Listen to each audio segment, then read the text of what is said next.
इरफान। आज हमारा टॉपिक है origin of species by natural selection. ये थ्योरी पेश की थी चार्ल्स डार्विन ने 1859 में। इस थ्योरी के हम पॉइंट्स को डिस्कस करेंगे, मगर इससे पहले चार्ल्स डार्विन के समुद्री सफर या वॉयज के बारे में भी पूछा जाता है। तो चार्ल्स डार्विन ने समुद्री सफर स्टार्ट किया था 1831 में और वो चला था 1836 से।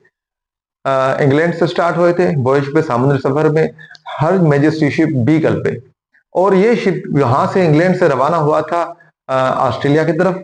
ऑस्ट्रेलिया से वापस आया अफ्रीका के Cape of Good Hope South Africa में। वहां से वो पहुंचा साउथ अमेरिका में, और साउथ अमेरिका में वहां पर उसने कलेक्शन की फ्लोरा और फाना की। फ्लोरा हम कहते हैं प्लांट्स को, फाना कहते हैं एनिमल्स को। उनकी कलेक्शन तो की वहीं, मगर वहीं उन्होंने साथ साथ उन्हें कुछ फॉसिल्स भी मिले, जायंट आर्माडिलो और जायंट स्लोथ की। उनको भी उन्होंने अपने साथ लिया, कलेक्ट किया, और उसके बाद वो साउथ अफ्रीका से रवाना हुए गैलापागोस आइलैंड्स की तरफ। गैलापागोस आइलैंड असल में एक आर्कीपेलागो है, collection of small islands in Pacific Ocean, 1100 kilometre in the west of mainland Ecuador से। अब वहां पे जो पहुंचे तो वहां पे उन्होंने कुछ यूनिक चीजें देखी जो दुनिया में कहीं नहीं पाई जाती। जैसा कि उन्होंने वहां पे देखे 13 टाइप ऑफ डिफरेंट फिंचेस, परिंदे थे, उनकी डिफरेंट टाइप थी 13। वहां पर उन्होंने देखे मेरीन इगुआना, लिजर्ड की टाइप होती है जो समंदर में रहती है शोर पे, और फिर समंदर में नीचे तैरती रहती है।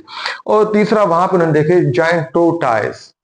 अब ये जो गैलापागोस आइलैंड है ना, वो असल में गैलापागोस जो नाम है वो उनको दिया था स्पेनिश नेविगेटर्स ने, जब उन्होंने वहां पे देखे थे ये जायंट टोर्टाइस। जायंट टोर्टाइस को स्पेनिश में कहते हैं गैलापागोस, तो नाम वो पड़ गया गैलापागोस आइलैंड्स।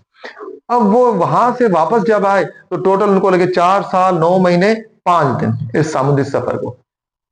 और उन्होंने अपनी जो थ्योरी लिखी थी वो लिखी थी 1859 में। अब जो थ्योरी के पास्टुलेट्स हम पढ़ेंगे, डिस्कस करेंगे, तो उसमें ये जो उनका वॉयज है उसका बड़ा इम्पैक्ट पड़ा था उनकी इस थ्योरीज पे। अब उस पे जो सबसे पहले हमारी पॉइंट आ जाती है ओरिजिनल स्पीसीज में, वो है ओवर रिप्रोडक्शन। ओवर रिप्रोडक्शन असल में वो माल्थूजियन कैटास्ट्रोफी। टॉमस माल्थस इकोनॉमिस्ट थे, उन्होंने एक थ्योरी लिखी थी इंसानों के लिए कि इंसानों की जो आबादी है वो हर 25 साल में डबल हो जाती है, जियोमेट्रिकली वो ग्रो करते हैं। ये समझे 2, 4, 8, 16, 32, 64 इस तरीके से। और उन्होंने कहा था कि अगर रिसोर्सेज जो हैं वो ग्रो करते हैं अर्थमेटिकली 1, 2, 3, 4, 5। तो उन्होंने कहा मगर फिर भी हमेशा इंसानों की आबादी एक लिमिट में रहती है, क्योंकि वॉर्स, डिजीजेस और कई ऐसे कैटास्ट्रोफ आ जाते हैं जिसकी वजह से उनकी हमेशा लिमिट में रहती है। अब इस चीज से इंस्पायर होकर, इस थ्योरी से इंस्पायर होकर चार्ल्स डार्विन ने दिया था पॉइंट पेश की थी ओवर रिप्रोडक्शन। तो उन्होंने वो इंसानों वाले जो इम्प्लीमेंटेशन पूरे जानदारों पे कर दी, स्पेशली एनिमल्स में। तो चार्ल्स डार्विन ने बताया था कि जानवर जो होते हैं उनकी लाइफ स्पेन लिमिटेड होती है, रिसोर्सेज लिमिटेड होते हैं, जिसकी वजह से इवन कार्ड फिश जो है 5 से 7 मिलियन ले करती है एग्स पर सीजन। एक स्टार फिश 1 मिलियन तक एग्स ले करती है एक सीजन में। एक रेबिट 6 महीने में ब्रीडिंग स्टार्ट करता है, 6 महीने की एज से ब्रीडिंग स्टार्ट करता है। साल में 4 मरतबा वो बच्चे पैदा करता है, और हर मरतबा 6 बच्चे पैदा कर सकता है। तो उन्होंने कहा कि बच्चे ये इतने ज्यादा पैदा करते हैं जानवर वगैरह, मगर फिर भी एनिमल्स के इतने बच्चे ज्यादा होते हैं, मगर उनका नंबर एक लिमिट में रहता है। क्यों? इसकी एक वजह है क्योंकि उनको करनी पड़ती है struggle for their existence, struggle जिद्दोजहद एग्जिस्टेंस, जिंदा रहने के लिए। अब जो स्ट्रगल फॉर एग्जिस्टेंस है उसके 3 उन्होंने सब पॉइंट्स बताए थे।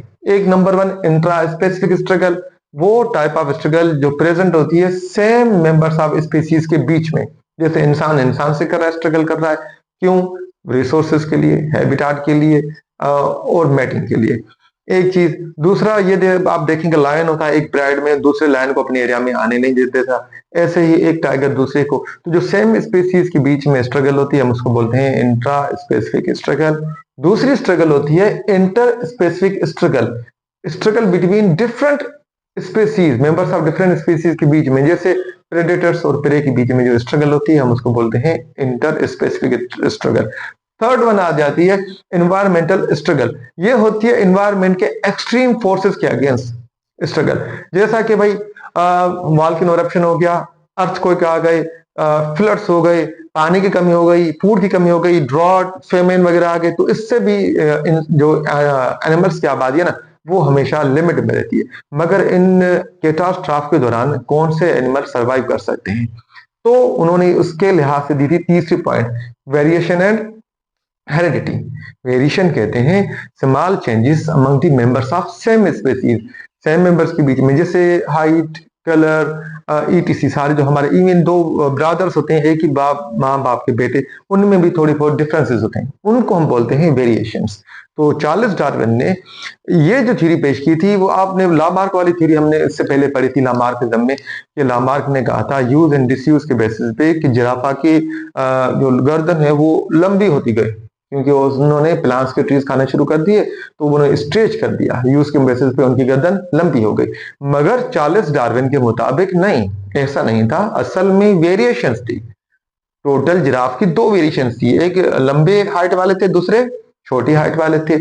अब ये जो वेरिएशंस ने कैसे फायदा दिया, उन्होंने कहा कि जब स्ट्रगल फॉर एग्जिस्टेंस होती है, तो किसी जमाने में ऐसा हुआ कि कोई इन्वायरमेंटल ऐसा इम्पैक्ट पड़ा कि ग्रास जो थी वो कम हो गई, तो इन जिराफा ने वो दरख्तों में पत्ते खाना शुरू कर दिए। अब पत्ते खा रहे थे, तो जो लंबे कद वाले थे तो वो तो बेहतरीन पत्तों पर पहुंच जाते थे, अपनी लंबी गर्दन के जैसे खा रहे थे, और जो छोटी गर्दन वाले थे वो नीचे से टहनियां वगैरह खा रहे थे। अब ये यहाँ पे इनको जो लंबी गर्दन की वेरिएशन है, उन्होंने यहाँ पे फेवर किया। अब आगे नेचर क्या करती है, जिनको फेवर करती है उनको अलो करती है कि वो प्रोपोगेट करें, अपनी नस्ल आगे बढ़ाएं। वो ऐसे हुआ कि जिराफा की इनकी एक बिहेवियर है कि आपस में वो गर्दन को टकराते हैं जब वो मैटिंग करते हैं, तो मेल्स आपस में एक दूसरे को चैलेंज करते हैं और गर्दनें आपस में टकराते हैं। जो वहां से जीत जाता है मेल, वो ही आगे रिप्रोड्यूस कर सकता है। एक लंबी गर्दन ज्यादा खा रहे थे, पावरफुल हो गए, छोटी गर्दन खा भी कम रहे थे, खाना पीना कम रहा था, तो वो उसको नेचर ने फेवर नहीं किया, तो सिर्फ बैटिंग ये लंबी गर्दन वाले कर रहे थे। विद पैसेज ऑफ टाइम, आगे चलते चलते ये हुआ कि सिर्फ और सिर्फ लंबी गर्दन वाले के जीन्स आगे ट्रांसफर हो रहे थे और उनके ही बच्चे आगे पल बढ़ रहे थे। तो अब देखें उन्होंने ये कैसे कहा कि नेचर उनको सिलेक्ट करती है बेटर वेरिएशंस को। उन्होंने ये देखा था असल में अपने माहौल में कि वहां पे जो आर्टिफिशियल ब्रीडर्स होते हैं फार्म हाउसेस वगैरह में, तो वो फार्म लैंड्स वगैरह में क्या करते हैं, वो फार्म लैंड्स में ये करते हैं कि वहां पे उन्होंने भाई गाय, काऊ हो गए, गोट्स, शीप, उनकी बेहतरीन वैरायटीज को सिर्फ वो ही रिप्रोड्यूस कराते हैं, आगे प्रोपोगेट करने की कोशिश करते हैं। अगर कोई मिसफिट बीच में आ गया तो उसको वो साइलेंट कर लेते हैं, मगर जो बेहतरीन वैरायटी है उसको ही आगे उसकी नस्ल को बढ़ाते जाते हैं। तो उन्होंने कहा जो आर्टिफिशियल ब्रीडर करते हैं ना, हमारे यहाँ ये काम, यही काम असल में एनवायरमेंट करती है। हमारा माहौल जो है वो बतौर ब्रीडर एक्ट करता है, वो बेहतरीन वेरिएशंस को सिलेक्ट करता है और उनको ही अलो करता है आगे अपनी नस्ल बढ़ाने के लिए। तो इसको उन्होंने बोला था नेचुरल सिलेक्शन को ड्राइविंग फोर्स ऑफ एवोल्यूशन। अब ये उन्होंने फिर आगे आप फाइनल पॉइंट दी थी फॉर्मेशन ऑफ न्यू स्पेसीज या स्पेसिएशन। तो चार्ल्स डार्विन के मुताबिक जब ये कंटिन्यूअसली नई वेरिएशंस अक्यूमुलेट होती जाती हैं, एक नस्ल से दूसरी नस्ल तक ट्रांसफर होती जाती हैं, तो फिर वो अक्यूमुलेट होके इकट्ठी होके नई स्पीसीज को जन्म देती हैं। जैसा कि उन्होंने नोट किया था जब वो गए थे, चार्ल्स डार्विन गए थे गैलापागोस आइलैंड पे, वहां पे उन्होंने देखे थे 13 types of different birds, finches. तो उन्होंने कहा था कि असल में ऐसा हुआ होगा कि मेनलैंड से जो 1100 किलोमीटर दूर थी, वहां से किसी समुद्री तूफान की वजह से ये परिंदों का एक ग्रुप जो है ना, वहां पे आके ट्रैप हो गया था इस जजीरे पे। तो फिर वहां पे उन्होंने देखा कि परिंदों ने देखा कि यहाँ तो चीजें कई हैं एक्सप्लॉइट करने के लिए, खाने पीने के लिए, वहां इंसेक्ट्स भी थे, नट्स भी थे, रूट्स भी थे, कैक्टस भी थे, फ्रूट्स भी थे, कई चीजें थी खाने के लिए। तो उन परिंदों के कुछ जो ग्रुप में से, सब ग्रुप से कुछ मेंबर्स नट्स खाने लगे, कोई फ्रूट्स खाने लगा, कोई ग्राउंड पे इंसेक्ट्स वगैरह खाने लगे। ऐसे करते करते उनमें डिफरेंट ग्रुप्स बन गए। फिर वो कंटिन्यूसली वही ग्रुप्स जो है आगे अपने बच्चों में वही हैबिट जो है वो ट्रांसफर कर रहे थे। चलते चलते ये हुआ कि उनके बीक्स वगैरह में भी अपनी डाइट की वजह से थोड़ी चेंजेस आ गई। फिर 13 स्पेसीज एक एक जो है स्पीशीज आई थी उससे 13 डिफरेंट स्पीशीज वहां पे गैलापागोस आइलैंड से बन गई। तो इसका मतलब ये था, उन्होंने कहा कि फॉर्मेशन ऑफ न्यू स्पीशीज होती है जब डिफरेंट वेरिएशंस कंटिन्यूअसली अक्यूमुलेट होते जाते हैं, तो नई नस्ल में क्या होता है कि नई नस्लों से नई स्पीशीज बनती है। अब ये जो हमने चार्ल्स डार्विन की थ्योरी पढ़ी, अगर इसको हम समराइज कर लें तो ये देखें, उन्होंने पहली पहली पॉइंट दी थी ओवर रिप्रोडक्शन। भाई जानवर जो होते हैं ज्यादा बच्चे प्रोड्यूस करते हैं, जैसे कार्ड फिश लेकर के 5 to 7 million eggs, star fish पर सीजन 1 मिलियन एग्स। ऐसे उन्होंने रैबिट का एग्जांपल दे दिया। उन्होंने कहा इतने ज्यादा बच्चे पैदा तो करते हैं लिमिटेड रिसोर्सेज की वजह से, लिमिटेड लाइफ स्पेन की वजह से, और उसने असल में करनी पड़ती है स्ट्रगल फॉर देयर एग्जिस्टेंस। अब जो स्ट्रगल फॉर देयर एग्जिस्टेंस है, फिर उन्होंने समराइज किया उसको intra specific struggle between the members of same species for food, जैसे फूड हैबिटेट और मैटिंग। दूसरा इंटर स्पेसिफिक स्पेसी स्ट्रगल, जो इंटर स्पेसिफिक है उसमें डिफरेंट मेंबर्स होते हैं डिफरेंट टाइप्स ऑफ स्पेसीज के बीच में, जैसे प्रेडेटर और प्रे के बीच में जो स्ट्रगल है उसको उन्होंने नाम दिया इंटर स्पेसिफिक। तीसरा environmental struggle, extreme forces of nature के बिटवीन और लिविंग थिंग्स के बीच में। अब ये कैसे हो गया भाई, जैसे अर्थक्वेक आ गया, वॉल्केनो इरप्शन हो गया, फ्लड्स, फेमाइन्स, ईटीसी, उनके जरिए। अब ये स्ट्रगल जो चलेगी तो कौन सी वेरिएशन होती हैं जो सिर्फ सरवाइव कर सकेंगी? अक्सर बच्चे मर जाते हैं मगर सरवाइव कौन करते हैं? जिनमें होती है बेटर वेरिएशंस। वेरिएशन क्या होती है? वेरिएशन होते हैं small changes among the members of same species, colour, height वगैरह। तो उन्होंने इसमें जो यहाँ पे एग्जांपल दिया था वो दिया था जिराफ का, कि जिराफ की गर्दन जो लंबी होती, दो वेरिएशन थी। लामार्क ने कहा था लंबी की थी, स्ट्रेच की थी। इनके मुताबिक ये दो टाइप्स के वेरिएशन थी जिराफों में, एक लंबी गर्दन वाले, दूसरे छोटे गर्दन वाले। और जब इन्वायरमेंटल चेंजेस आ गए तो सिर्फ फूड जो ज्यादा खा रहे थे, दरख्तों के ऊपर ज्यादा पहुंच रहे थे लंबी गर्दन वाले, और फिर छोटी गर्दन वाले वो कम खा रहे थे तो वो वीक होते गए। दोनों में मैटिंग के दौरान मेल्स में लड़ाइयां होती हैं, तो सिर्फ जीत वो रहे थे जो ज्यादा खा रहे थे, लंबी गर्दन वाले। और नेचर ने उसको सिलेक्ट किया, जैसे हमारे यहाँ आर्टिफिशियल ब्रीडर सिलेक्ट करते हैं कि कौन सी गाय, कौन सा काऊ का स्पेसीज, कौन सी गोट की स्पेसीज को आगे, उसकी नस्ल को आगे बढ़ाना है। तो उन्होंने कहा कि नेचर ने भी लंबी गर्दन वाले की वेरिएशन को फेवर किया, और ऐसे ही उसकी नेचर नस्ल आगे बढ़ती गई और प्रोपोकेट करती गई। और उन्होंने फाइनल पॉइंट दी थी भाई कि फॉर्मेशन ऑफ न्यू स्पेसीज। उन्होंने कहा जब ये वेरिएशन आगे चलती जाती हैं और अक्यूमुलेट होती जाती हैं कंटिन्यूसली नस्लों में, तो आगे चल के नई स्पेसीज बनती हैं।